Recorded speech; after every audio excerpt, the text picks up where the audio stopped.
The top U.S. commander in Afghanistan is stepping down as the military prepares to withdraw the last of its troops from the country by August 31st.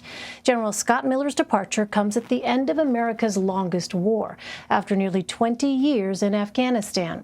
The withdrawal is being met with global skepticism as Taliban insurgents assume greater control over territory. Speaking at a ceremony in the capital city of Kabul Monday, General Miller had this message for the militant group. It's important that the military sides set the conditions for a peaceful and political settlement in Afghanistan. We can all see the violence that's taking place across the country, but we know that with that violence, that what is very difficult to achieve is a political settlement. So again, what I tell the Taliban is they're responsible too. The violence that's going on is against the will of the Afghan people, and it needs to stop. For more, let's bring in Missy Ryan. She is a reporter covering the Pentagon, military issues, and national security for The Washington Post. Missy, welcome. Thanks very much for joining us. The United States is not pulling out every military asset in the region. What can you tell us about what and who will remain in Afghanistan?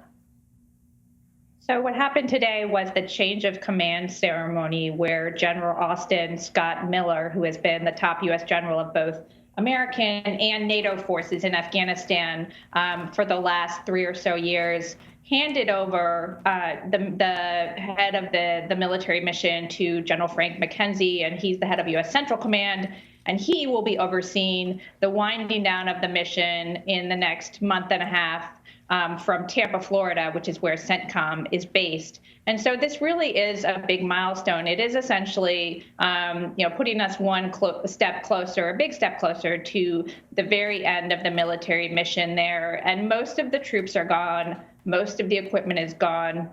What will remain after the end of August is a force of about 600 Americans who will be there to secure the U.S. Embassy.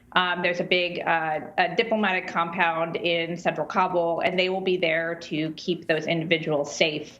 But, the days of Americans being spread out all across the country at different bases and American aid workers and diplomats being based at different cities across Afghanistan are over, at least for now. And this really marks a curtailing of the U.S. mission in Afghanistan overall, which, of course, has lasted 2 decades and started right after the 9/11 attacks. Well, it's interesting because in a report for The Washington Post, you say that despite coming from very different places, President Biden and former President Trump both arrived at the same conclusions about Afghanistan.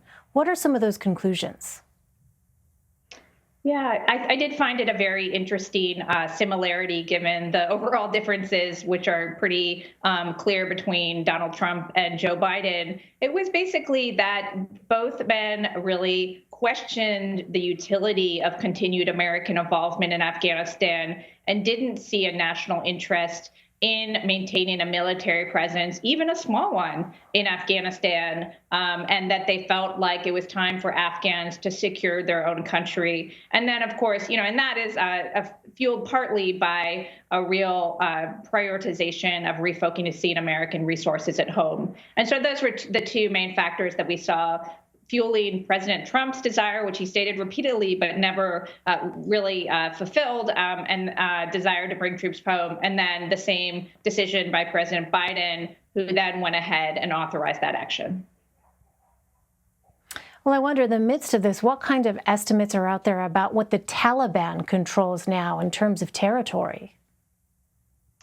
Yeah, it's a very dramatic and rapidly changing situation across Afghanistan. They've taken a whole bunch of rural districts across Afghanistan's north. They're increasingly in control of areas around the capital, Kabul, and they've cut off a number of important highways that are crucial for getting people and commerce around the country. And they clearly are very much taking advantage of the American departure. And one of the reasons why they're able to do that is because American air support has been so important to Afghan forces, even though the U.S. has been trying to stand up a capable Afghan military for so long now, they still have these very systemic shortcomings, and one of them is air power, air logistics, medevac, and those are going to be very hard capabilities to replace for the Afghans in coming months. And so we're seeing the Taliban really take advantage of that, and also take advantage of the sort of confidence crisis that we're seeing on part of some of the Afghan military, where they're sort of either conducting tactical retreats, or they're cutting deals at a village or district level with the Taliban, where Afghan forces withdraw and cede the control to the Taliban. You talk about this confidence crisis. What are U.S. intelligence agencies bracing for when troops withdraw from Afghanistan next month?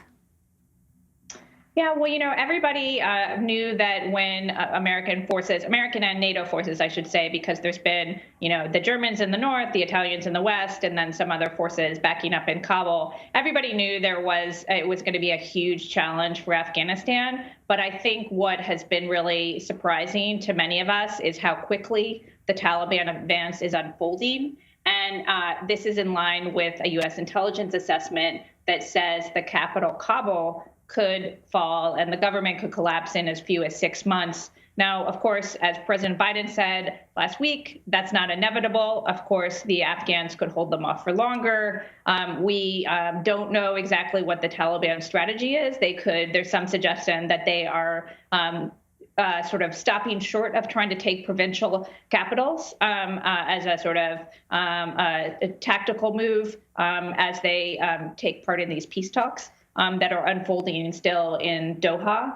But certainly it's extremely concerning for the countries that have supported Afghanistan, and then, of course, even more so for the Afghans who really have become accustomed to a kind of life that has flourished in many parts of Afghanistan, especially in urban areas, since in recent years, as where women have different kinds of rights, where there's connection to the outside world. And technology, and whether or not those things can last.